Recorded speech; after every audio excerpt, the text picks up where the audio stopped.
Better alone. Until you can be alone, you are not free. Chapter 1. The ancient fear of being alone. Human beings have always feared one thing more than almost anything else. Not darkness, not silence, not even death. They fear being abandoned. Throughout human history, survival was never an individual achievement. A person separated from the group was vulnerable. The tribe provided protection, food, knowledge, and identity. A person outside the circle was exposed to danger. For thousands of years, belonging was not simply an emotional desire, it was survival. And because survival depended on connection, the human mind developed a powerful instinct, the need to belong. This instinct is still inside us today. The world has changed dramatically. We no longer live in small tribes where being rejected means being left alone in the wilderness. Yet the ancient system inside the human brain still reacts as if exclusion is a threat to life itself. A person can sit alone in a modern apartment, surrounded by electricity, technology, food, and every convenience imaginable, yet feel a deep psychological pain because nobody has called them, nobody has invited them, nobody has chosen them. The physical danger may be gone, but the ancient fear remains. This is why loneliness can feel unbearable. It is not simply the absence of people. It is the feeling that we are disconnected from the human world around us. Psychologists have spent decades studying this need for connection. The work of John Bowlby on attachment theory revealed that human beings are biologically prepared to form emotional bonds. From childhood, our survival depends on connection with caregivers. A child does not merely need food and shelter. A child needs safety, attention, and emotional security. The same system continues into adulthood. We still search for people who make us feel secure. We still desire acceptance. We still want to know that someone sees us, values us, and cares whether we exist. And there is nothing wrong with this. The desire for connection is one of the most human things about us. The problem begins when the need for connection becomes stronger than our connection with ourselves. Because when a person is terrified of being alone, they become willing to accept almost anything to avoid it. They may stay where they are disrespected. They may remain where they are manipulated. They may follow people whose values they secretly reject. They may sacrifice their own ambitions because they fear disappointing others. They may choose a painful relationship simply because they believe loneliness would hurt more. And this reveals a profound truth about human behavior. A person who cannot tolerate being alone can become controlled by whoever offers them company. The person who knows you are afraid to leave does not need to treat you well. They know your fear is stronger than your desire for dignity. This pattern appears throughout history. People have followed destructive leaders because belonging felt safer than independence. People have remained inside harmful communities because being rejected by the group felt terrifying. People have abandoned their own judgment because the approval of others became more important than the truth. The crowd can provide comfort, but the crowd can also become a prison. The philosopher Søren Kierkegaard understood this danger. He warned that many people lose themselves in what he called the crowd.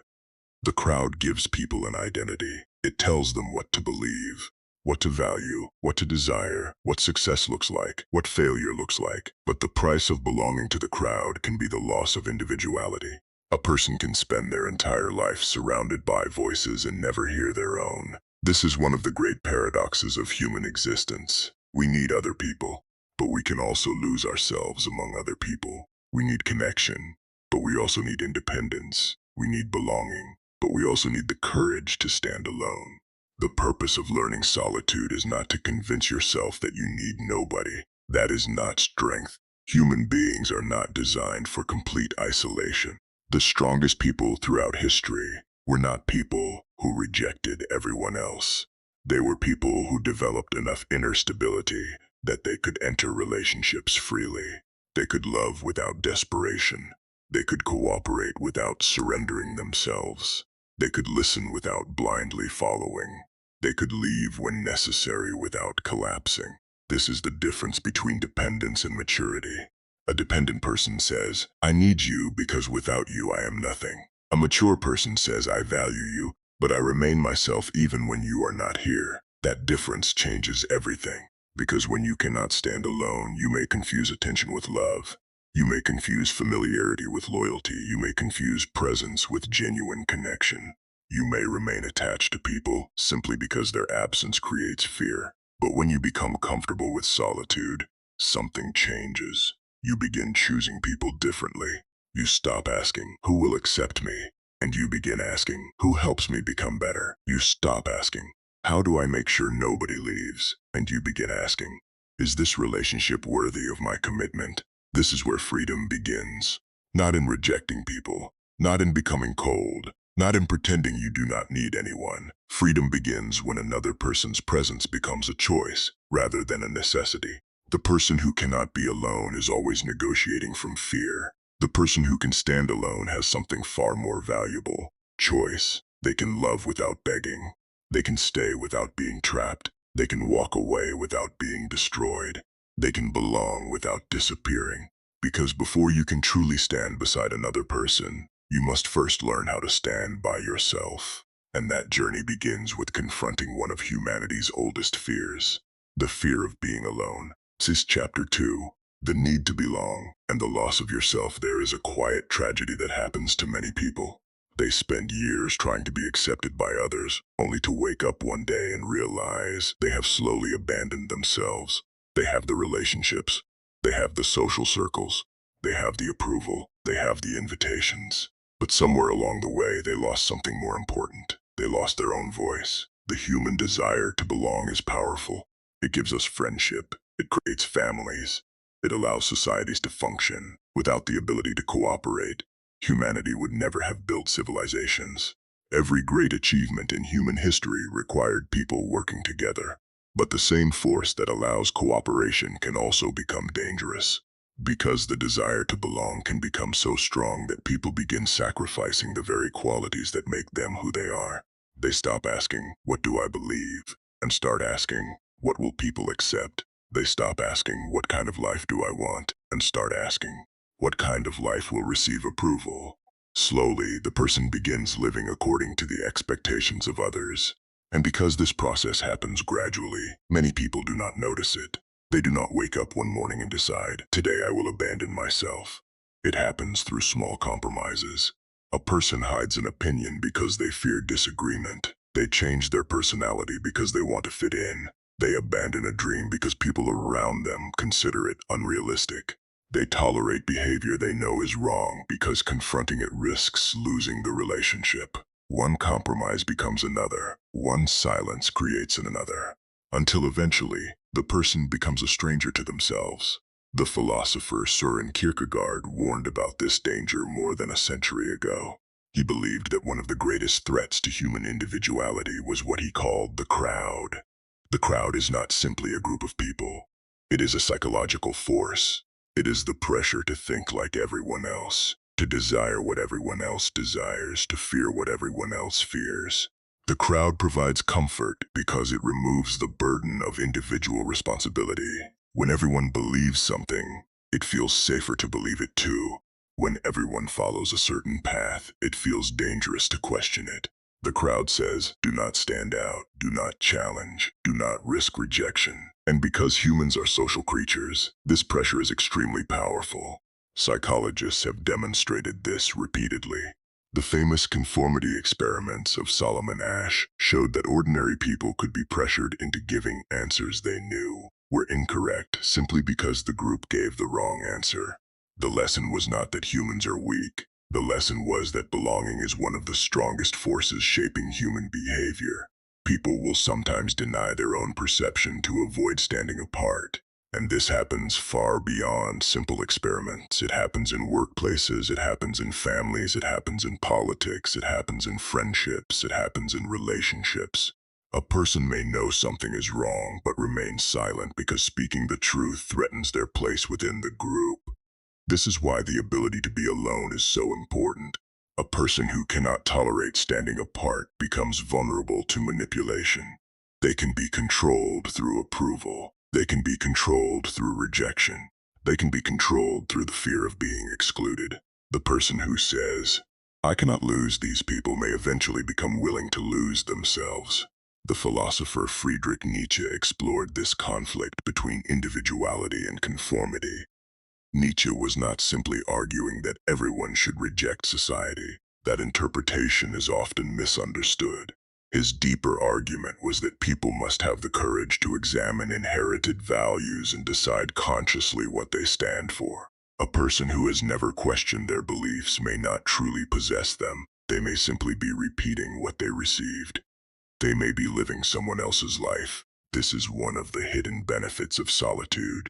When a person steps away from constant social influence, they create space to ask, which parts of me are genuinely mine? Which beliefs did I inherit without examination?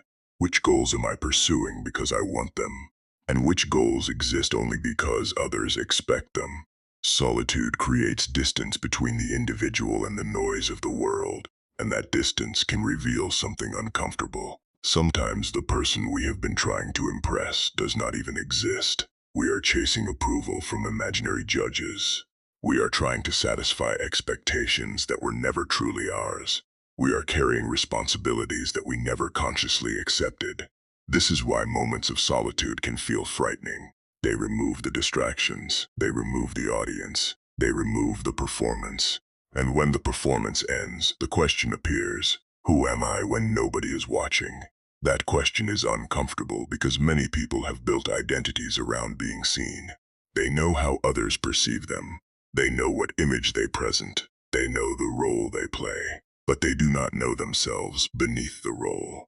Carl Jung called this process individuation. For Jung, psychological maturity required becoming a complete individual rather than simply becoming a reflection of society. The goal was not isolation. The goal was integration.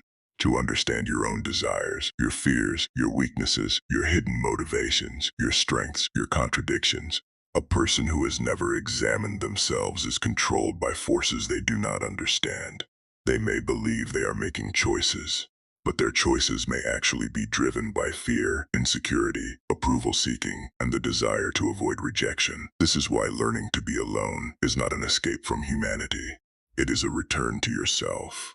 Because a person who has no relationship with themselves will always be searching for others to tell them who they are. They will need constant reassurance, constant attention, constant validation, and that creates a dangerous dependency. The tragedy is that many people believe they are searching for love when they are actually searching for confirmation that they are worthy. But no amount of external approval can permanently solve an internal emptiness. The crowd can applaud you. A partner can admire you, friends can praise you, but if you have never built an inner foundation, silence will eventually expose the weakness underneath. This is why solitude matters, not because people are unnecessary, but because without solitude, you may never discover the person who enters your relationships. You may only know the person you created to be accepted. The strongest relationships are not created by two people who are afraid of being alone. They are created by two people who have learned how to stand independently and then freely choose to stand together. Because belonging is beautiful, but belonging at the cost of yourself is too expensive. And sometimes the first step toward finding your place in the world is having the courage to stand outside it for a moment and ask, am I living my own life, or am I simply performing the life others want me to live? Chapter 3. The price of fearing loneliness. There is a hidden cost to being afraid of being alone. It is a cost that many people pay quietly. They pay it through years of unhappiness. They pay it through relationships that slowly destroy their confidence. They pay it through friendships that drain their energy. They pay it through decisions they know are wrong but feel unable to change. The strange thing is that many people do not realize they are paying this price. They believe they are protecting themselves from loneliness. But sometimes, in trying to escape loneliness, they walk directly into suffering, because fear changes the way we see reality. When a person is afraid of being alone, they no longer evaluate situations clearly. They do not ask, is this person good for me? They ask, can I survive losing this person? They do not ask, am I respected here? They ask, what will happen if I leave? They do not ask, is this relationship helping me grow? They ask, what if nothing better ever comes? Fear changes the question. And when the question changes, the decision often changes with it. One of the greatest insights from behavioral psychology is that human beings are not always motivated by gaining something. Often they are motivated by avoiding loss. The psychologist Daniel Kahneman, through his work on behavioral economics, demonstrated that people tend to experience losses more strongly than equivalent gains. The pain of losing something can feel greater than the excitement of gaining something new. This principle explains why people often remain in situations that hurt them. A person may know a relationship is unhealthy. They may know they are constantly disrespected. They may know their happiness is disappearing. But their mind focuses on what they might lose. What if I never find someone again?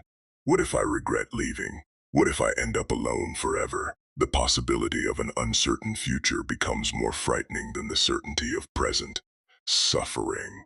And this is how fear becomes a prison. The person is not staying because the situation is good. They are staying because the alternative feels terrifying. This pattern appears everywhere. A person remains in a friendship where they are always the one giving. They are always available. They always listen. They always help. But when they need support, nobody appears. Yet they continue because they think, at least I have friends. A person remains in a workplace where they are constantly undervalued. Their effort is ignored. Their abilities are wasted. Their dignity is slowly damaged. But they stay because they think, what if I cannot find another opportunity? A person remains connected to a social group whose values they no longer share. They know the environment is unhealthy. They know they are becoming someone they do not respect. But leaving feels impossible because they fear having nowhere else to belong. In each situation, the same force is operating, the fear of emptiness. The philosopher Arthur Schopenhauer explored an uncomfortable truth about human beings. Many people are unhappy because they are unable to be comfortable with themselves. They constantly seek distraction. They seek entertainment. They seek approval. They seek other people. Not always because those things are valuable, but because silence forces them to encounter their own thoughts. A person who cannot enjoy their own company becomes dependent on external sources of comfort, and dependency creates vulnerability. If your happiness depends entirely on another person's presence, then that person has enormous power over you. Your emotional state is now controlled by their decisions. Their attention determines your confidence. Their approval determines your self-worth. Their absence creates panic. This is not love. It is emotional captivity. But there is an important distinction. Human beings are not meant to become emotionally detached. The solution is not, I need nobody. That statement may sound powerful, but it often hides a different problem. Sometimes people who claim they need nobody are not truly independent. They are wounded. They are protecting themselves. They are saying, I would rather need nobody than risk being hurt again. But avoiding pain completely also means avoiding connection completely. And a life without connection is not freedom. It is another form of imprisonment. True strength is not becoming incapable of needing others. True strength is becoming capable of choosing others. The difference is subtle but important. A person who fears loneliness says, I need someone because I cannot handle myself. A person who has developed inner strength says, I want someone because sharing life is meaningful, but I can still stand if I am alone. One comes from fear. The other comes from choice. This is why solitude is such an important teacher. When a person spends time alone intentionally, they begin discovering that the empty space is not as terrifying as they imagined. They discover, I can eat alone, I can travel alone, I can make decisions alone, I can solve problems alone, I can experience sadness without immediately needing someone to remove it, I can survive uncertainty. And every time a person proves this to themselves, something changes. Fear loses power. The person becomes less desperate, and desperation is one of the greatest enemies of good judgment. Robert Greene, in his studies of human behavior and power, repeatedly explores the dangers of emotional weakness. A person who desperately needs approval often becomes predictable. They can be manipulated by praise. They can be controlled by rejection. They can be influenced by anyone who understands their insecurity. The person who requires constant validation gives others the ability to control their emotions. But the person who has built inner stability becomes harder to manipulate. They can accept praise without becoming addicted to it. They can accept criticism without being destroyed by it. They can walk away when necessary. They can negotiate from strength. The ability to be alone, therefore, creates something deeper than independence. It creates dignity, because dignity begins with knowing. I would rather face uncertainty than willingly remain somewhere that destroys me. This does not mean every difficult relationship should be abandoned. Every relationship requires patience. Every human being has flaws. Every community requires compromise. But there is a difference between accepting imperfection and accepting destruction. A mature person knows the difference. The tragedy is that many people wait until they are completely broken before they accept the truth. They ignore the warning signs. They explain away disrespect. They convince themselves things will improve. They sacrifice more and more of themselves to maintain something that is already collapsing. Then one day, they discover something painful. They were not afraid of losing the relationship. They were afraid of meeting themselves without it. This is why solitude is not merely about being physically alone. It is about developing the courage to face reality, to look at your life honestly, to ask difficult questions, to admit, this situation is not good for me. This person is not helping me become better. I have accepted less than I deserve because I was afraid. That moment is painful, but it is also the beginning of freedom.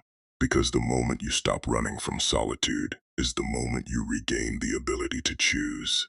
The person who fears being alone will accept almost any company. The person who is comfortable alone becomes selective. They stop asking, who can fill this emptiness? And they begin asking, who deserves a place in my life? That single change can transform everything. Because when you are no longer terrified of losing people, you finally become free enough to recognize which people are worth keeping. Chapter 4. Alone is not the same as lonely. One of the greatest misunderstandings in modern society is the belief that being alone and being lonely are the same thing. They are not. A person can be alone and experience peace. A person can be surrounded by thousands of people and experience emptiness. The physical presence of others does not automatically create connection, and the absence of others does not automatically create suffering. The difference between solitude and loneliness is not the number of people around you. The difference is the quality of your relationship with yourself and with the world around you. Imagine two people. The first person lives alone. They wake up in a quiet home. They make their own breakfast. They spend time reading. They work on projects that matter to them. They enjoy the silence. They are not running away from people. They are simply comfortable in their own presence. This person is alone, but they are not necessarily lonely. Now imagine another person. They wake up beside someone every morning. They have colleagues, they have friends, they attend social events. Their phone constantly receives messages. From the outside, they appear connected, but inside, they feel invisible. Nobody knows their real thoughts. Nobody understands their fears. Nobody sees the person behind the image they present. This person is surrounded by people, yet they are deeply lonely. The lesson is simple. Connection is not measured by quantity. It is measured by meaning. The psychologist Donald Winnicott explored a powerful idea known as the capacity to be alone. His argument was not that people should withdraw from others. His argument was that psychological maturity includes the ability to feel secure, even when another person is not immediately present. A person with this ability does not experience every moment of separation as a threat. They do not panic when someone does not respond immediately. They do not lose their identity when a relationship ends. They do not collapse when they are required to make decisions independently. They have developed an inner foundation. They can be alone because they are not abandoned by themselves. This is one of the signs of emotional maturity, but many people never develop this ability. Instead, they move through life constantly searching for external confirmation. They need someone to tell them they are valuable. They need someone to tell them they made the right decision. They need someone to remove uncomfortable emotions. They need someone to distract them from their own thoughts. This creates a dangerous situation, because when a person cannot provide themselves with basic emotional stability, they become dependent on whoever is available. And availability is not the same as quality. Sometimes the person who is always there for you is not the person who is good for you. Sometimes familiarity creates an illusion of safety.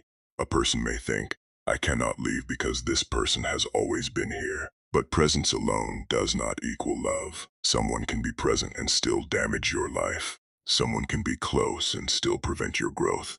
Someone can know you for years and still not truly understand you. This is why learning to be alone is a test of awareness. When external voices become quieter, you begin noticing things you previously ignored. You begin asking, do I actually enjoy the life I am living? Are the people around me helping me become better? Am I staying because this relationship is meaningful, or because I fear emptiness? Would I choose this person again if I met them today? These questions are uncomfortable, but discomfort is often where growth begins. The philosopher Blaise Pascal observed something deeply important about human nature. He argued that many people struggle because they cannot remain quietly with themselves. They constantly seek distraction. They chase entertainment. They pursue status. They seek excitement. They fill every empty moment. Why? Because silence creates a confrontation. When the noise disappears, the individual is left with their own thoughts, their regrets, their fears, their unanswered questions, their unfinished responsibilities, their unrealized potential. Many people do not fear an empty room. They fear what the empty room reveals. This is why modern society has created endless ways to avoid solitude. The moment boredom appears, the phone appears. The moment silence appears, music begins. The moment discomfort appears, distraction follows. The problem is not technology itself. Technology has created extraordinary benefits. The problem is when technology becomes a permanent escape from ourselves. A person can spend an entire day alone while never experiencing solitude. They can consume thousands of opinions without forming their own. They can watch hundreds of people's lives without examining their own. They can communicate constantly without ever having a meaningful conversation. They can be connected to everyone and still unknown by anyone. The author Turkle has explored this paradox of modern communication. We have more methods of contacting each other than any previous generation. Yet many people struggle with genuine conversation, deep attention, and meaningful connection.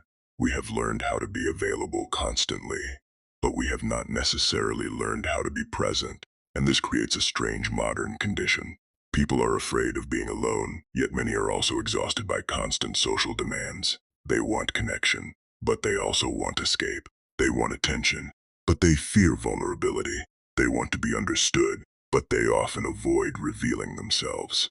True solitude requires courage because it removes the performance.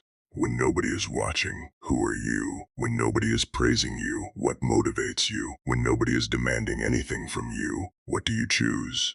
These questions separate the person you actually are from the person you have learned to present. Carl Jung believed that a major task of human development was individuation, becoming a complete individual, not simply a product of family expectations, not simply a reflection of culture, not simply an imitation of the people around you, but a person who has examined themselves deeply enough to know what they truly value. This process requires periods of withdrawal, not permanent isolation, but distance, because sometimes you need to step away from the noise before you can hear clearly. However, we must also understand the danger. Not every person who chooses isolation is practicing healthy solitude. Sometimes isolation is simply fear. A person may say, I enjoy being alone, but underneath they mean, I am afraid people will disappoint me. They may say, I do not need anyone, but underneath they mean, I do not want anyone close enough to hurt me. They may say, people are not worth trusting, but underneath they mean, something happened that I have not healed from. Solitude reveals what already exists inside a person. A disciplined person may use solitude to create. A wounded person may use solitude to hide. A bitter person may use solitude to strengthen resentment. The silence itself is not the answer. What you do with the silence determines what it becomes. This is why the goal is not to become someone who needs nobody. The goal is to become someone who is not controlled by the fear of losing people. A person who understands solitude can enter relationships differently. They do not cling because they are afraid. They do not control because they are insecure. They do not tolerate disrespect because they believe they have no alternative. They choose, they love, they cooperate, but they remain themselves. The world often teaches people that being alone means something is wrong, that being single means failure, that having fewer friends means weakness, that silence means emptiness. But history tells a different story. Many of the deepest thinkers, creators, and builders required periods of solitude.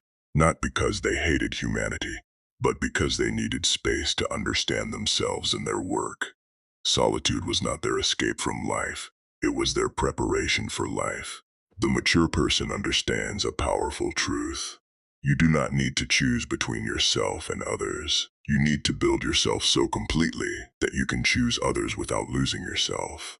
Because loneliness says, I am incomplete without someone else. Solitude says, I am whole enough to share myself with someone else. And that difference changes everything. Chapter 5. The betrayal that sends us into solitude. There are moments in life when solitude is not chosen. It arrives.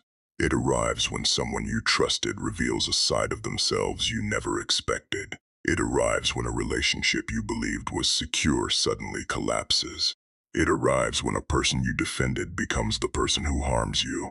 It arrives when the foundation you were standing on disappears beneath your feet. And one of the most painful experiences a human being can face is not simply losing another person. It is losing the reality they believed they were living in. Trust creates a world. When we trust someone, we do something remarkable. We simplify the complexity of another human being. Every person is incredibly complicated. Every person carries hidden thoughts, desires, fears, weaknesses, and contradictions. We can never completely know another person, but trust allows us to live as if we do. When someone says, I will be there, we believe them. When someone says, I would never do that to you, we accept those words. When someone shows us kindness repeatedly, we create a picture of who they are, and that picture becomes part of our reality. Trust creates stability. It allows relationships, families, businesses, and societies to function. Without trust, every interaction becomes exhausting. Every conversation requires suspicion. Every promise requires proof. Every relationship becomes a negotiation. Trust is one of the invisible foundations that allows human life to operate. But betrayal destroys this foundation. And the pain of betrayal is unique because it attacks more than the present moment. It attacks the past. It attacks the future. It attacks your understanding of yourself. Imagine discovering that someone you loved had been lying to you for years. The pain is not only, they hurt me today. The deeper pain becomes, was everything I experienced before also a lie? The memories you trusted become uncertain. The conversations you remember become questionable. The future you imagine disappears. You begin asking, who were they really? Did I ever know them? How could I have missed the signs? Can I trust my own judgment? This is why betrayal can feel like the collapse of reality itself. The world you thought you understood was not the world that existed. The discussion in the uploaded material about betrayal captures this psychological collapse. When trust is broken, the assumptions that gave life stability can suddenly disappear, forcing a person to reinterpret the past, the present, and the future. A person who believed they were standing on solid ground suddenly realizes they were standing on something fragile. The safe place becomes uncertain. The familiar becomes strange.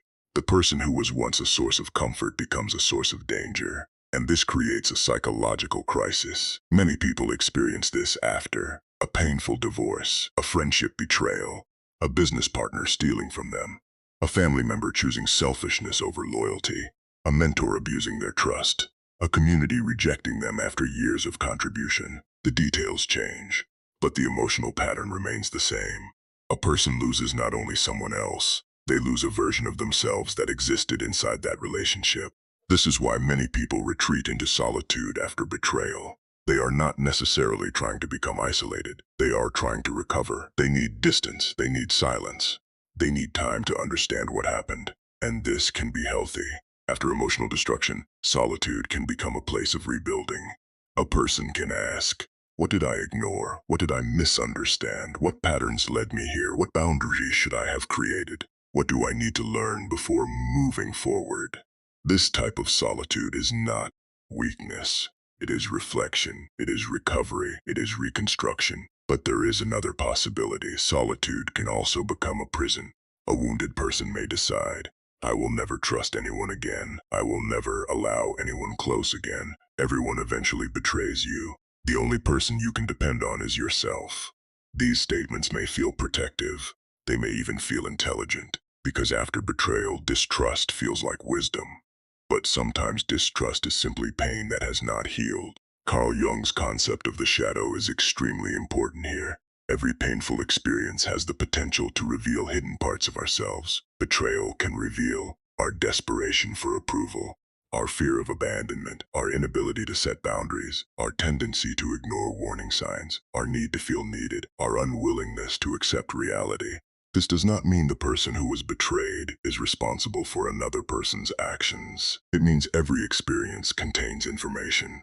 A mature person asks, "What can this teach me?" A bitter person asks, "How can this prove that everyone is terrible?" The first question creates growth, the second creates a prison. The danger after betrayal is allowing one person's actions to define your entire view of humanity. One person lies, therefore, everyone lies. One person leaves, therefore, nobody stays. One person hurts you, therefore, nobody can be trusted. This is understandable, but it is also dangerous, because the person who betrayed you may have already taken enough from you. Do not allow them to take your ability to connect with everyone else. However, rebuilding trust does not mean becoming naive again. A common mistake people make is believing there are only two choices: trust everyone or trust nobody. But maturity exists between those extremes. A wise person does not become suspicious of everyone. They become better at observation. They pay attention to patterns. They notice whether someone's words match their actions. They recognize character. They understand that trust is not something people are automatically entitled to.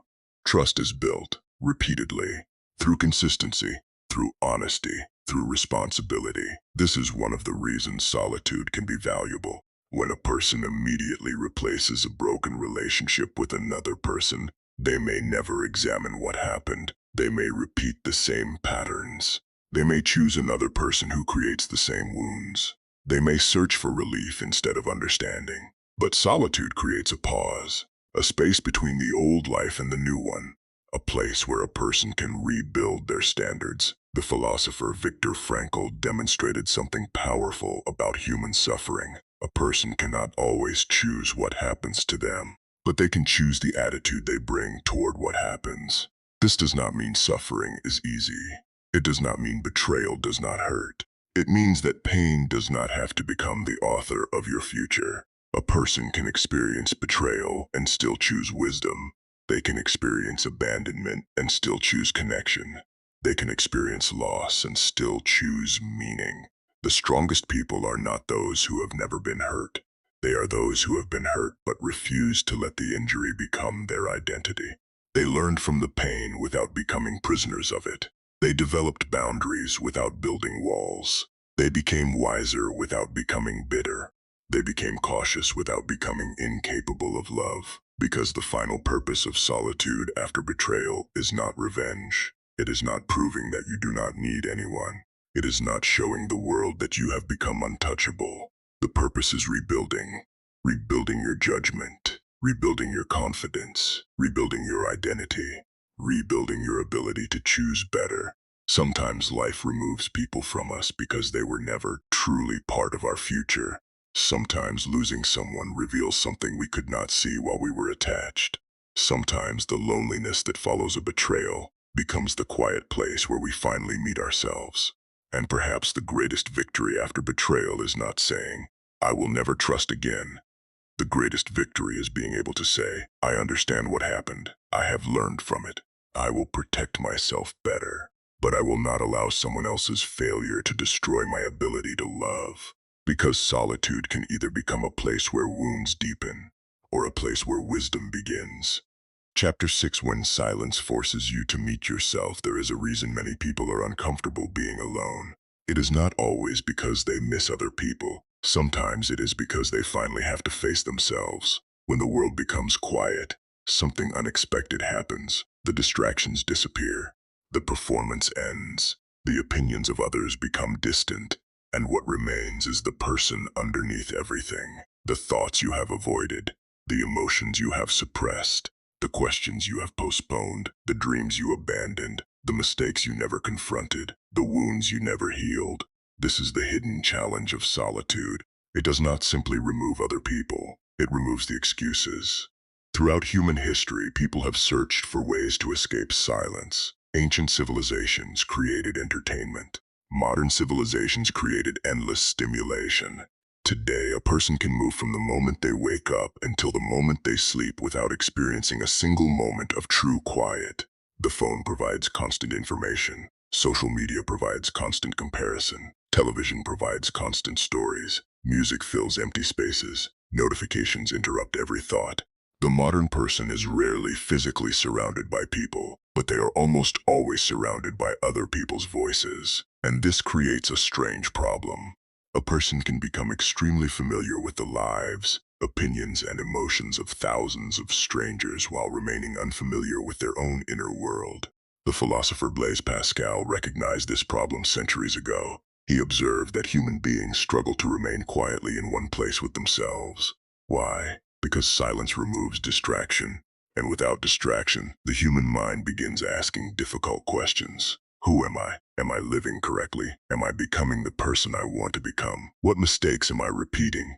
What responsibilities am I avoiding? What have I sacrificed to gain approval? Where am I going? These questions are uncomfortable, but discomfort is not always a sign that something is wrong. Sometimes discomfort is a signal that something important has been ignored. Many people think growth begins when they discover something new. Often, growth begins when they finally become honest about something they already know. A person may already know.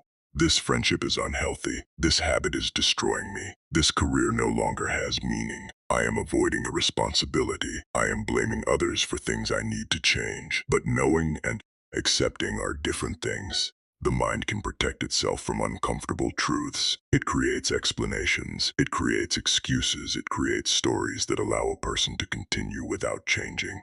Solitude challenges those stories. This is why many people immediately seek company when they feel uncomfortable. They are not always searching for connection. Sometimes they are searching for escape. A difficult emotion appears. They call someone. A painful thought appears. They open an application. Boredom appears. They consume something. Sadness appears. They search for distraction. Again and again, the same pattern repeats. The person learns. When I feel discomfort, I must immediately remove it. But emotional maturity requires a different ability. The ability to experience discomfort without immediately obeying it. The Stoic philosophers understood this principle. Marcus Aurelius repeatedly emphasized the importance of examining one's own mind. For the Stoics, solitude was not loneliness, it was training. A person needed moments away from external noise to examine their judgments, desires, fears, and reactions. Because a person who cannot govern themselves will always be governed by something else.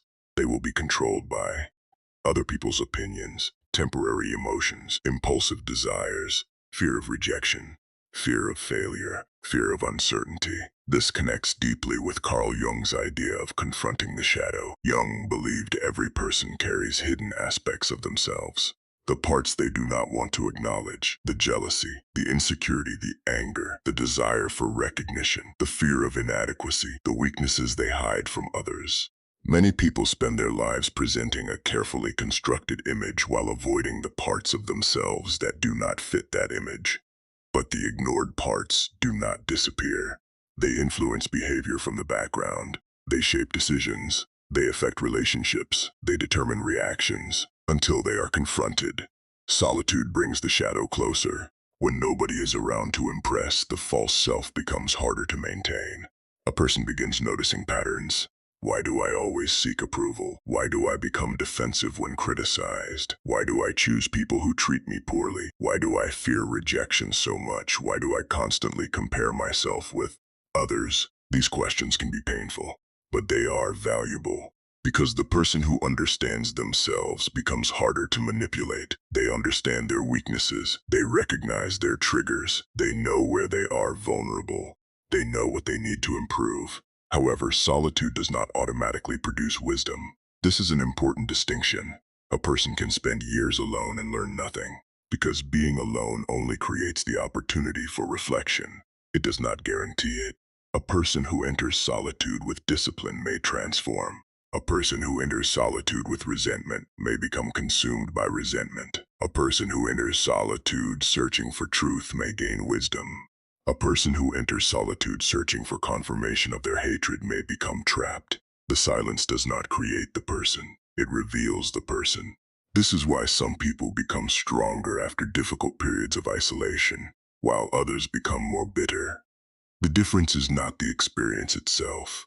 The difference is the interpretation. One person asks, "What is this teaching me?" Another asks, "Why is the world against me?" One creates responsibility, the other creates resentment. The uploaded material discusses this danger of resentment and contempt, emphasizing that unexamined bitterness can become destructive, and that confronting one's own darker impulses is necessary for growth. A person must be careful. Solitude can become a workshop, but it can also become an echo chamber. This is why intentional solitude requires purpose. A person should not simply disappear from the world. They should use quiet time to rebuild. Read, think, write, create, exercise, plan, reflect, learn, improve. The goal is not to spend more time alone. The goal is to become a better person during the time you spend alone. History provides many examples of people who used solitude as a place of transformation. Writers retreat to quiet places to create. Scientists require uninterrupted thought. Philosophers withdraw to examine fundamental questions. Spiritual traditions across cultures have valued periods of silence and reflection. But the important lesson is this: they did not withdraw because they hated the world. They withdrew so they could return to the world with something valuable. A person who never spends time alone may become a reflection of everyone around them. They absorb opinions without examination. They repeat beliefs without understanding. They follow trends without asking why. They seek approval without knowing what they actually value. But a person who develops a relationship with solitude gains something rare: an inner compass, a sense of direction that remains even when nobody is watching. The deepest benefit of solitude is not comfort, it is clarity. It allows you to separate your desires from expectations, your values from popularity, your goals from comparison, your identity from approval, your voice from the noise. Because eventually, every human being faces moments when they are alone. A difficult decision, a personal loss, a moral choice, a moment when nobody else can choose for them. At those moments, the question is not, how many people are around me? The question is, can I stand with myself? Can I trust my own judgment? Can I face reality? Can I accept responsibility? Can I continue moving forward? The person who has never learned solitude will experience those moments as abandonment. The person who has learned solitude will experience them as challenges. They will understand something important. Being alone does not mean being lost. Sometimes being alone is the first moment when you finally begin finding yourself. Because before you can build a meaningful life with others, you must first discover the person who is living it. Chapter 7. The digital escape from solitude. Human beings have always searched for ways to avoid discomfort. In the past, people escaped silence through gatherings, celebrations, work, and constant activity. Today, we have created something far more powerful. A world that follows us everywhere. A world that can speak to us at every moment. A world that can fill every empty second of our lives. The smartphone. The modern person has access to more communication than any generation before them. We can speak instantly with people thousands of kilometers away. We can see what friends and strangers are doing. We can access unlimited information. We can entertain ourselves whenever we want. At first glance, this appears to be the solution to loneliness. Humanity has never been more connected. But something unexpected has happened. Many people feel more disconnected than ever. Because connection is not the same as contact. Communication is not the same as understanding. Being seen is not the same as being known. A person can have hundreds of followers and still feel invisible. They can receive thousands of likes and still question their worth. They can exchange messages all day and still feel nobody truly understands them. Why? Because human beings do not only need interaction, they need meaningful connection. They need relationships where they can remove the mask, where they can express uncertainty, where they can admit weakness, where they can be imperfect without fear of rejection. The digital world often gives us the appearance of connection without always providing the depth of connection. The psychologist Turkle has studied this paradox of modern technology. Her work explores how digital communication has changed the way people relate to each other and themselves. Technology has made it easier to avoid being alone, but it may also be making it harder to experience genuine presence. A person can sit alone in a room and immediately escape into thousands of conversations. But escaping loneliness is not the same as developing the ability to be alone. Sometimes technology does not solve loneliness, it simply hides it. Consider a simple example. A person finishes work, they enter their home, the room becomes quiet. For a few seconds they experience themselves. Then discomfort appears. A thought, a memory, a feeling. Maybe they feel uncertain about their future. Maybe they feel dissatisfied with their life. Maybe they remember a difficult conversation. Maybe they feel the weight of responsibilities they have been avoiding. Immediately the phone appears. A video, a message, a news update, a social media feed. The discomfort disappears, but nothing has been solved. The person has only escaped the moment where self-reflection could have begun. This is one of the hidden problems of constant stimulation. It prevents people from developing emotional endurance. A person never learns. I can experience boredom. I can experience sadness. I can sit with uncertainty. I can think deeply. I can solve problems without immediately seeking distraction. Instead, they learn. Every uncomfortable feeling must be removed immediately, and this creates weakness. Not because entertainment is bad, not because technology is bad, but because a person who cannot tolerate discomfort becomes controlled by the need to escape it. The ancient philosophers understood something modern technology has made more difficult. The ability to be alone with one's thoughts is a skill. It must be developed. The Stoics believed that a person should regularly examine their own mind. Marcus Aurelius, despite being one of the most powerful people in the world, repeatedly returned to reflection. He understood that external power cannot replace internal order. A person can control armies and still be unable to control themselves.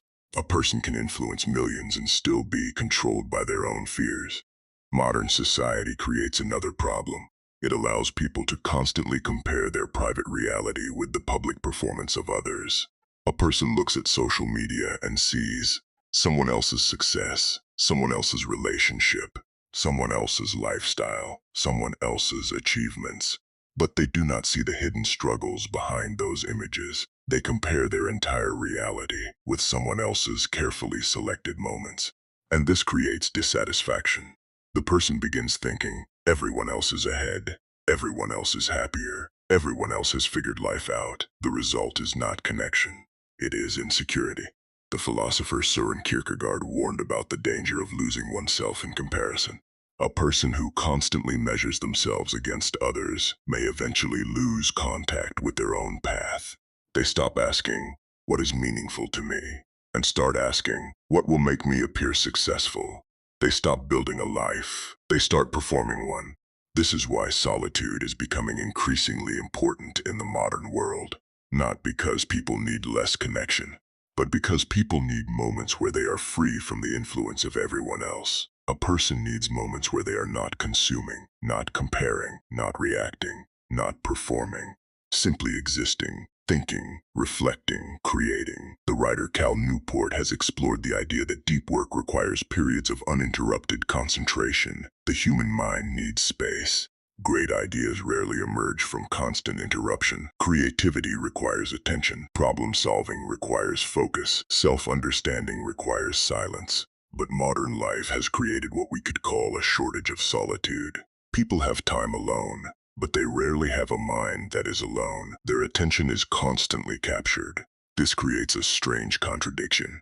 A person may say, I spend a lot of time alone. But what they really mean is, I spend a lot of time physically separated from people while constantly connected to everything.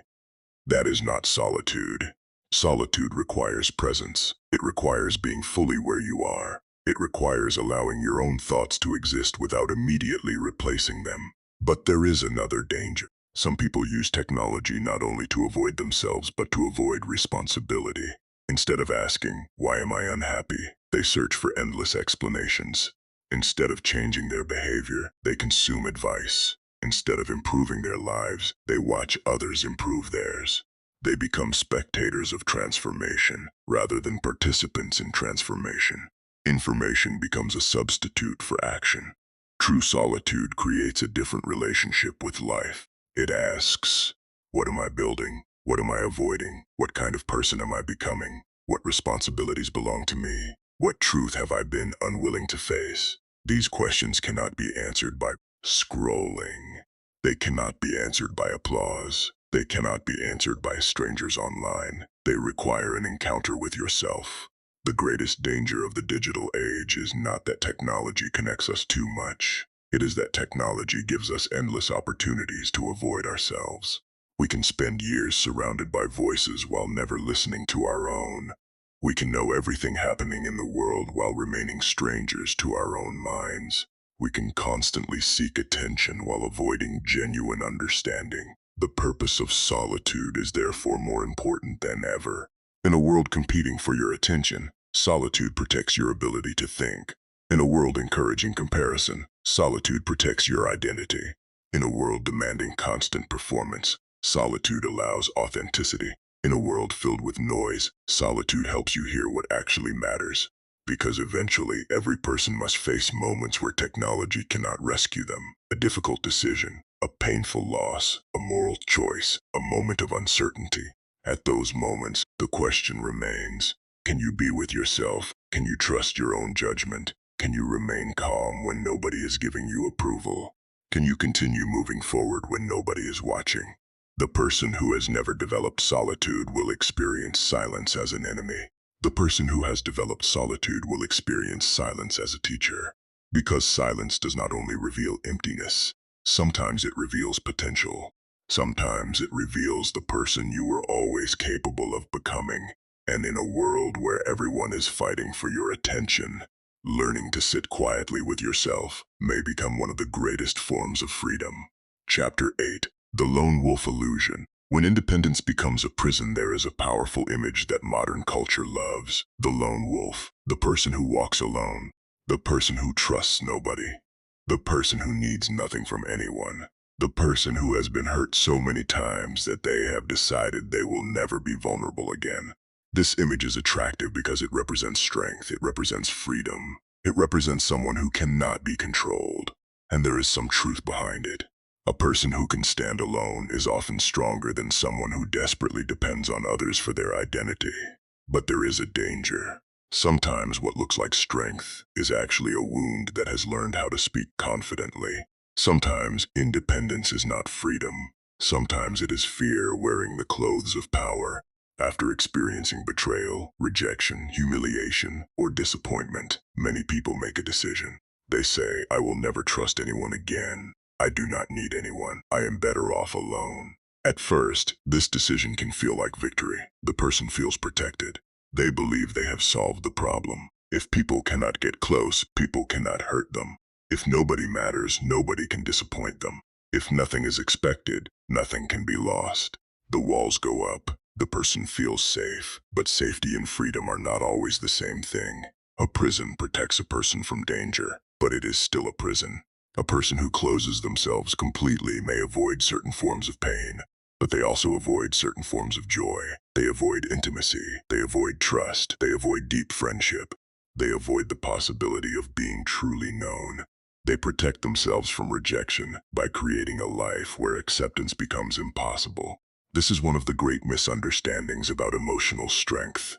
Many people think strength means, I cannot be hurt, but that is impossible. To be human is to be vulnerable. Anything valuable creates the possibility of loss. Love creates the possibility of heartbreak. Trust creates the possibility of betrayal. Commitment creates the possibility of disappointment.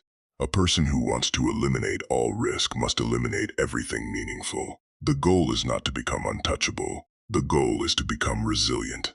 The difference is enormous. An untouchable person says, I will never allow anyone close enough to hurt me. A resilient person says, I know people can hurt me, but I trust myself enough to survive it. The first person builds walls. The second builds strength. Carl Jung's concept of the shadow helps explain this. Jung believed that human beings carry parts of themselves that they do not fully understand. The emotions we reject, the fears we hide, the desires we refuse to acknowledge, the weaknesses we do not want others to see. After painful experiences, people often create a new identity around avoiding those weaknesses. They become the person who needs nobody, the person who cannot be fooled, the person who trusts nobody. But sometimes this identity is not built from wisdom. It is built from an unresolved wound. A person who has been betrayed may believe, trust is foolish. But perhaps the deeper truth is, I trusted without understanding character. A person who has been abandoned may believe, nobody stays. But perhaps the deeper truth is, I need to understand attachment, boundaries, and the type of people I choose. A person who has been humiliated may believe, I must never need anyone. But perhaps the deeper truth is, I need to build enough self-respect that another person's opinion no longer controls me. The lesson is not to stop trusting. The lesson is to trust more wisely. The philosopher Friedrich Nietzsche is often misunderstood in discussions about solitude. Many people interpret him as celebrating isolation and superiority, but Nietzsche's deeper concern was something different. He was concerned about the individual who has the courage to examine life honestly, rather than simply inherit beliefs from society. He challenged people to overcome themselves, to create, to grow, to question, to become responsible for who they are becoming. His solitary individual was not someone who hated humanity. It was someone who refused to become merely a copy of the crowd. However, Nietzsche also provides an important warning. When a person separates themselves from society, they must be careful about resentment.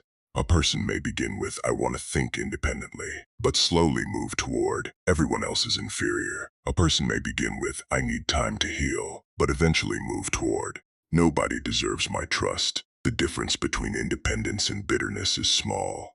The difference between wisdom and arrogance can sometimes be even smaller. This is why solitude requires honesty.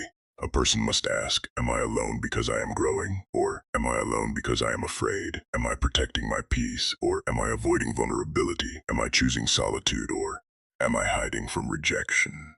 These questions are difficult because they challenge the story we tell ourselves. The human mind is very skilled at turning weakness into a virtue. Fear can disguise itself as wisdom. Avoidance can disguise itself as independence. Pride can disguise itself as self-respect.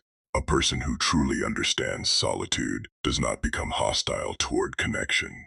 They become better at connection because they no longer approach relationships from desperation. They do not think, I need you because without you I am incomplete. They think, I appreciate you because together we can create something meaningful. They do not choose people because they are afraid of emptiness. They choose people because their values align. They do not stay because they are trapped. They stay because they have decided the relationship is worth protecting. This is the difference between dependence and interdependence. Dependence says, I cannot function without you. Independence says, I do not need anyone. Interdependence says, I can stand on my own, and I choose to stand with you. The third position is the goal, because humans are not designed to be completely separate. Even the strongest individuals throughout history relied on teachers, friends, communities, and generations before them. The person who says, I achieved everything alone, often forgets the countless invisible contributions that made their journey possible. The uploaded material discusses a similar principle through the idea that individual integrity begins with taking responsibility for oneself. A person must first organize their own life before they can meaningfully contribute to others. Solitude can help with this process. It allows a person to ask, what kind of person am I becoming? What weaknesses must I confront? What responsibilities belong to me? What patterns must I change? But the purpose is not to remain isolated forever. The purpose is to become someone capable of returning to the world stronger. The greatest danger of the lone wolf identity is that it can become comfortable. The person begins enjoying the belief that they are separate. They no longer have to compromise. They no longer have to listen. They no longer have to risk being misunderstood. But growth requires friction. Relationships challenge us. Other people reveal our weaknesses. They force us to practice patience, forgiveness, communication, and humility. A person who avoids everyone may avoid pain, but they may also avoid becoming better. Real strength is not saying, I need nobody. Real strength is saying, I can survive without you, but I still recognize your value. Real strength is not building a fortress around yourself. It is becoming someone who does not need a fortress, someone who can enter the world without fear, someone who can love without losing themselves, someone who can trust without becoming naive, someone who can leave without hatred, someone who can stay without losing dignity. The lone wolf is a powerful image, but wolves themselves reveal an important lesson. Wolves are not actually solitary creatures. They survive through cooperation. They hunt together. They protect each other. They raise their young together. Their strength does not come from being alone. Their strength comes from belonging to something while remaining what they are. Human beings are similar. We are not meant to disappear from the world. We are meant to become strong enough that our connection to the world is chosen, not desperate. Because the ultimate goal of solitude is not separation. It is freedom. Freedom from needing approval. Freedom from fearing abandonment. Freedom from accepting poor treatment. Freedom from losing yourself and others. And once you have that freedom, you can finally return to people not because you cannot survive without them, but because life is better when shared with those who deserve a place beside you. Chapter 9. The Capacity to Be Alone. The foundation of inner strength. One of the greatest signs of emotional maturity is something that many people misunderstand. It is not the ability to dominate others. It is not the ability to impress people. It is not the ability to appear independent. It is something much quieter. The ability to be alone without feeling incomplete. There is a difference between a person who is alone because nobody wants them, and a person who is alone because they are secure within themselves. From the outside, these two people may look identical. Both may spend evenings alone. Both may enjoy their own company. Both may have fewer social interactions. But internally, they are completely different. One person is hiding from rejection. The other is comfortable with themselves. One person has withdrawn because they are afraid. The other has stepped back because they are grounded. The difference is not the amount of time spent alone. The difference is the reason behind it. The psychologist Donald Winnicott explored this idea through what he called the capacity to be alone. His insight was profound. He suggested that the ability to enjoy solitude is not a sign that a person does not need others. Instead, it is often a sign that a person has experienced enough security to develop an inner stability. A child who grows up with reliable care gradually learns something important. Even when my caregiver is not immediately present, I am still safe. That early experience creates a psychological foundation. The person learns that separation does not mean abandonment. Distance does not mean rejection. Silence does not mean danger. This foundation continues into adulthood. A person with this capacity can be alone without feeling destroyed by it. They can spend time by themselves and still feel connected to life. They can make decisions without constantly asking others for approval. They can experience disagreement without assuming they are rejected. They can lose a relationship without losing their entire identity. They can enjoy another person's presence without making that person responsible for their happiness. This is emotional freedom, but many people never develop this ability. They move through life searching for someone to complete what they feel is missing inside themselves. They look for a partner to remove their insecurity, friends to remove their boredom, a community to remove their uncertainty, a crowd to tell them who they are. And because nobody can permanently provide another person with an identity, disappointment eventually follows. No human being can carry the responsibility of being another person's entire world. That weight destroys relationships. This is one of the reasons many relationships become unhealthy. Two people may come together, not because they are ready to build something meaningful, but because they are trying to escape something inside themselves. One person says, "I need you because I cannot face myself." The other person says, "I need you because I do not know who I am without you." At first, this can feel like intense love. The connection feels powerful. The attachment feels unbreakable. But underneath, there is fear. The relationship is not built on two complete people choosing each other. It is built on two people trying to prevent each other from falling. And eventually, the pressure becomes too much. Healthy relationships require two people who can stand separately, not because they do not care, but because they care enough not to make another person responsible for their entire existence. A strong relationship is not, "You complete me." A stronger relationship is, "I am grateful to share my life with you, but I remain responsible for becoming who I am meant to become." The Stoic philosophers understood this principle. Marcus Aurelius, Seneca, and Epictetus all emphasized the importance of developing an inner source of stability. They lived in a world where external circumstances could change instantly. Power could disappear, wealth could disappear, reputation could disappear, even life itself could disappear. Therefore, they argued that a wise person must develop something that cannot easily be taken away: character, judgment, discipline, inner order. Marcus Aurelius was one of the most powerful people who ever lived. He was emperor of Rome. He had wealth, authority, influence. Millions of people depended on his decisions. Yet his writings reveal a person constantly reminding himself to return inward. Why? Because he understood that external power does not guarantee internal peace. A person can control an empire and still be controlled by anger. A person can command armies and still be unable to command their own desires. A person can have everything and still be unable to sit quietly with themselves. This is why solitude is a test. When you remove external validation, what remains? When nobody praises you, do you still know your worth? When nobody is watching, do you still act with integrity? When nobody is forcing you, do you still pursue improvement? When nobody is entertaining you, can you create meaning? These questions reveal the strength of a person's inner foundation. However, developing the capacity to be alone does not mean becoming emotionally cold. This is another misunderstanding. Some people hear messages about independence and conclude, I should never need anyone. But human beings are not machines. We are designed for relationships. We need friendship. We need love. We need cooperation. We need people who challenge us, support us, and share life with us. The goal is not emotional independence from humanity. The goal is emotional independence within humanity. There is a difference between I do not need anyone and I do not collapse without anyone. The first statement rejects connection. The second creates healthy connection.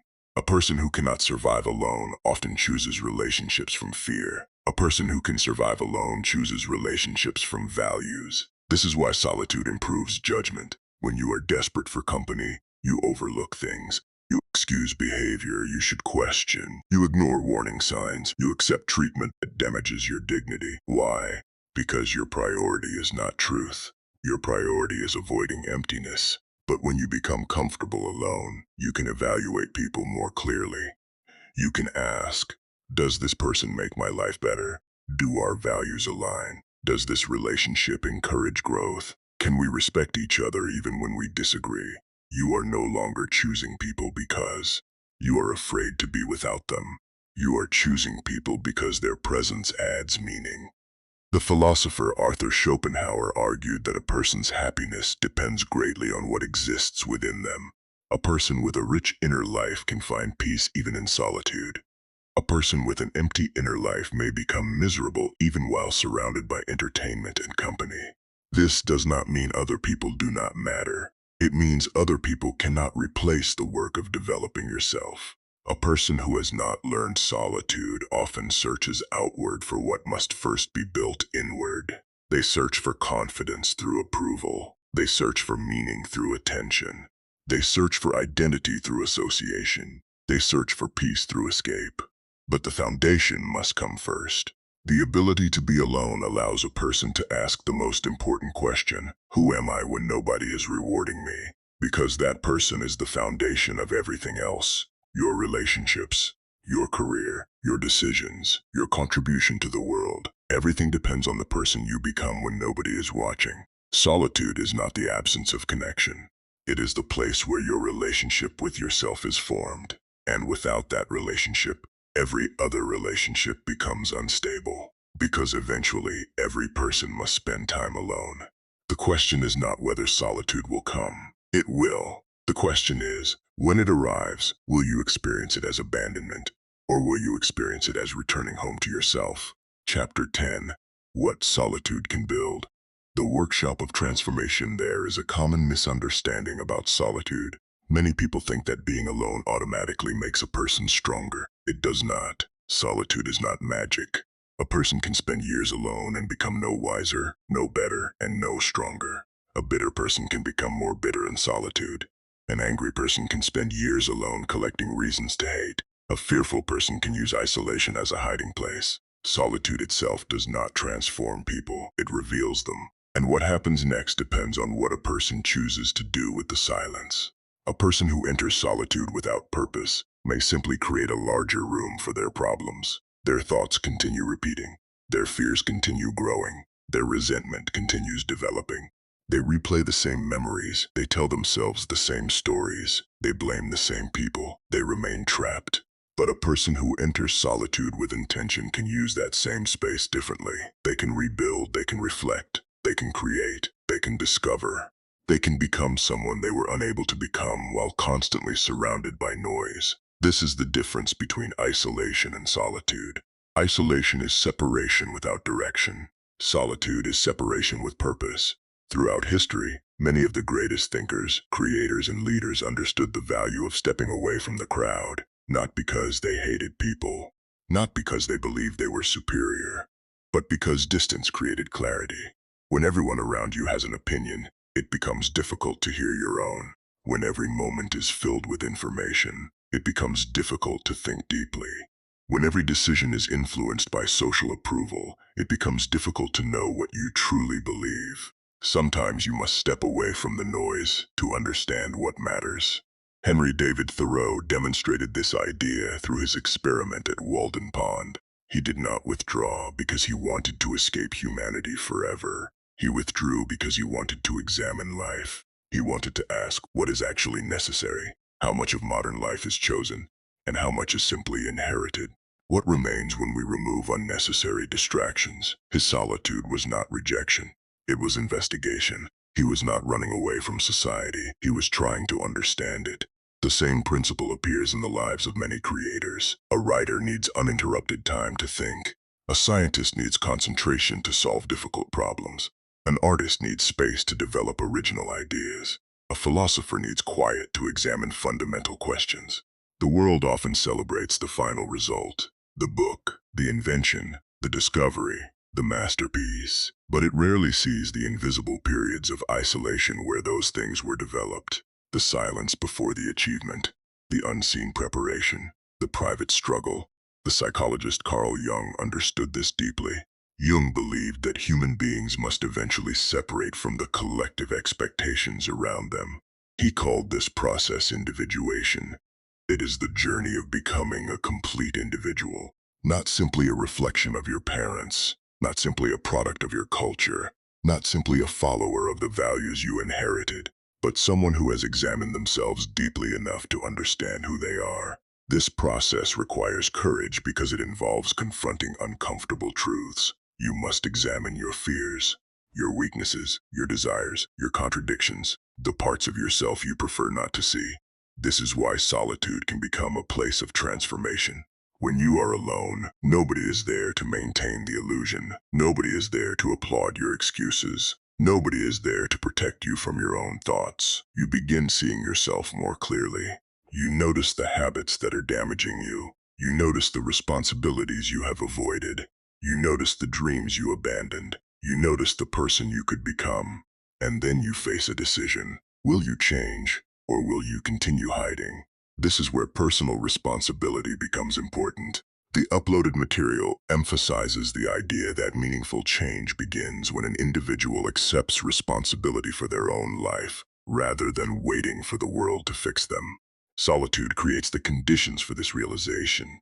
When there is nobody else to blame, the person must confront their own role.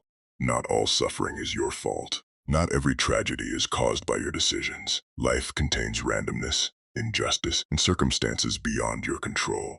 But maturity requires asking, what part of this belongs to me? What can I learn? What can I improve? What can I do differently? Because responsibility is not punishment. Responsibility is power. It means you are not merely a victim of circumstances. You are also a participant in shaping your future. This is why many people avoid solitude. Because solitude removes the comfort of excuses. As long as everything is blamed on someone else, change is unnecessary. But when a person becomes honest with themselves, transformation becomes possible. They begin asking, what kind of person am I becoming? Are my daily actions moving me toward the life I want? Am I creating the future I hope for, or am I simply waiting for something to happen? Solitude also creates discipline. A person who is comfortable alone learns to act without external pressure. They exercise even when nobody is watching. They study even when nobody praises them. They work toward goals even when nobody knows about them. This creates something extremely valuable: internal motivation. Many people depend on external rewards. praise, recognition, attention, approval. But a person who develops internal motivation can continue moving even when nobody notices. That ability separates ordinary effort from extraordinary achievement. However, solitude must always remain connected to purpose. A person should not withdraw simply to avoid responsibility. A person should not say, "I am working on myself," while refusing every opportunity to contribute. Growth is not measured only by what happens inside you. It is measured by what eventually comes out of you. A better person should create better relationships. A wiser person should contribute wisdom. A stronger person should help carry responsibility. The purpose of becoming stronger alone is not to remain alone. It is to become more valuable when you return. The Stoics understood this balance. Marcus Aurelius spent time reflecting internally, but he was not a man who abandoned society. He was an emperor. His life was filled with responsibility. His solitude prepared him for duty. It did not remove him from duty. This is an important lesson. The goal is not escape. The goal is preparation. A person who has used solitude properly returns different. They return with clearer values. They return with stronger boundaries. They return with greater self-control. They return knowing what matters and what does not. They are less impressed by appearances, less controlled by approval, less desperate for acceptance. They have discovered something important. The person they were searching for outside themselves was someone they needed to build within themselves first. Solitude is therefore not an empty space. It is a workshop, a place where character is built, a place where weaknesses are confronted, a place where ideas are developed, a place where direction is discovered, a place where a person stops asking, "Who do people want me to be?" and begins asking, "Who do I have the responsibility to become?" The greatest tragedy is not being alone. The greatest tragedy is reaching the end of your life without ever discovering yourself, without ever knowing what you were capable of, without ever examining your beliefs, without ever challenging your fears, without ever becoming the person you could have become, because eventually every person must face themselves. The crowd disappears, the applause fades, the distractions become quiet, and the only person remaining is you. The question is, will you be a stranger to yourself, or will you be someone whose company you can finally enjoy? Because solitude, when used correctly, does not take you away from life. It prepares you to live it more fully. Chapter 11. Becoming good company for yourself. There is a question that reveals a great deal about a person. Not, "How many friends do you have?" Not, "How many people know your name?" Not, "How many people want your attention?" The deeper question is, can you enjoy your own company? Because before a person can build a healthy relationship with another human being, they must first develop a healthy relationship with themselves.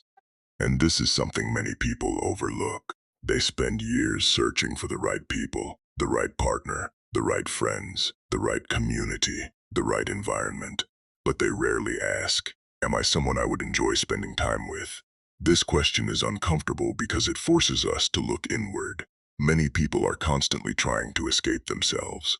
They need noise, they need entertainment, they need attention, they need someone to talk to, they need constant activity. Not because these things are always bad. Human connection is valuable, enjoyment is valuable, community is valuable. But when a person cannot experience even a small amount of peace without external stimulation, something important is missing. They have never learned how to be present with themselves. A person who is comfortable alone has developed something rare. They have become their own source of stability. This does not mean they never struggle. It does not mean they never feel sadness. It does not mean they never need support. It means their entire emotional world is not dependent on external circumstances. They understand, my life has difficult moments, but I can handle them. My emotions are real, but they do not control me. My problems matter, but they do not define me. My circumstances can change, but my character remains mine. This ability is built through small choices. A person becomes comfortable alone by learning that discomfort is temporary. At first, sitting quietly may feel strange. A person may feel restless. They may want to check their phone. They may want to contact someone. They may want to escape. But if they remain present, something begins to happen. The mind becomes calmer. Thoughts become clearer. The person begins noticing things they previously ignored. They begin developing a relationship with their own thoughts. This is why practices such as reflection, journaling, meditation, reading, walking, and creative work have been valued across cultures for centuries. They create moments where the individual steps away from the constant reaction to life and begins examining life itself. The person stops simply responding. They begin choosing. The Stoic philosopher Epictetus taught that a person's freedom depends largely on understanding what is within their control. A person cannot control what others think, what others do, whether someone stays, whether someone leaves, whether life brings unexpected difficulties. But a person can influence their judgment, their actions, their character, their response. This is a powerful foundation for solitude, because one of the greatest sources of suffering is trying to control what was never ours to control. Many people suffer because their emotional state depends on things outside themselves. They feel valuable when praised. They feel worthless when criticized. They feel secure when someone stays. They feel abandoned when someone leaves. Their inner world rises and falls according to external events. But solitude teaches a person to build a stronger foundation. The world can change. People can change. Circumstances can change. But the person who has developed inner stability is not destroyed every time life changes direction. This does not mean becoming emotionless.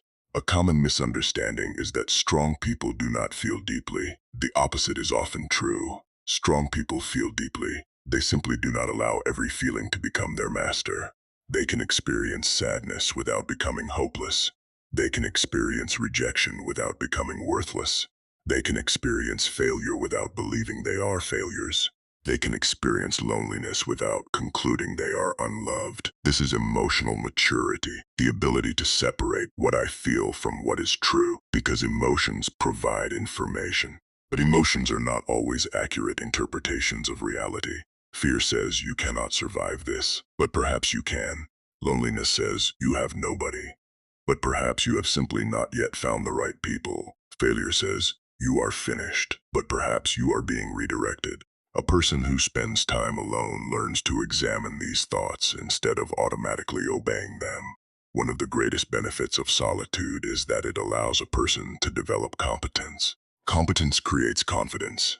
A person who can solve problems becomes less dependent on constant rescue. They learn how to manage their money, how to organize their time, how to maintain their health, how to make decisions, how to handle challenges, how to create opportunities, how to take responsibility. Every skill developed increases independence, and independence reduces fear. This is why the person who is comfortable alone is often more difficult to manipulate. They cannot easily be controlled through fear of abandonment. They cannot easily be controlled through approval. They cannot easily be controlled through loneliness. They can walk away when something violates their values, not because they hate people, but because they respect themselves. The psychologist Carl Rogers emphasized the importance of becoming a person who is genuine and integrated, a person who is not constantly performing a false version of themselves. This is one of the greatest gifts of solitude. When nobody is watching, you can stop performing. You can ask, what do I actually believe? What do I actually want? What kind of person do I want to become? What habits are keeping me from that person? But becoming good company for yourself requires honesty, not self-hatred, not endless criticism. Honesty. There is a difference. Some people believe self-improvement requires constantly attacking themselves. They think, if I criticize myself enough, I will become better. But often, excessive self-contempt creates paralysis.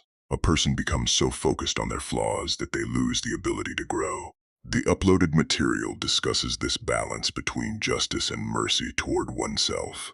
The need to recognize weaknesses while still treating oneself as someone worthy of improvement and care. Growth requires discipline, but it also requires compassion. You cannot build a better life by becoming your own enemy. The person who becomes comfortable alone develops something powerful. They no longer need to constantly prove their existence. They do not need to announce every achievement. They do not need everyone to understand them. They do not need constant recognition. They can quietly work, quietly improve, quietly build, because their motivation comes from within. This creates a different type of person, a person who enters relationships differently. They do not search for someone to complete them. They search for someone to share life with. They do not ask, "What can you do for my emptiness?" They ask, "What can we build together?" They do not demand another person carry their entire emotional burden. They take responsibility for themselves while still allowing others to support them. The irony is that learning to be alone often makes a person better company. Why? Because desperation disappears. Neediness decreases, fear becomes smaller, the person becomes more present, they listen better, they love better, they appreciate people more, they no longer cling to others because they are afraid. They value others because they choose them. The purpose of becoming comfortable alone is not to create a life without people. It is to create a life where people are welcomed, not worshipped, where love is appreciated, not demanded, where friendship is enjoyed, not used as a substitute for identity, where connection is meaningful, not desperate. Because the strongest foundation a person can build is not a crowd around them, it is a stable self within them. A person who has become good company for themselves carries something powerful into every relationship. They bring a whole person, not a person searching for rescue. Not a person begging for validation, not a person terrified of being abandoned, but a person who can say, "I know who I am, I know what I value, I know what I can offer, and I choose to share this life with you." Because before you can truly love another person, you must first learn how to sit quietly with yourself and say, "I am someone worth knowing."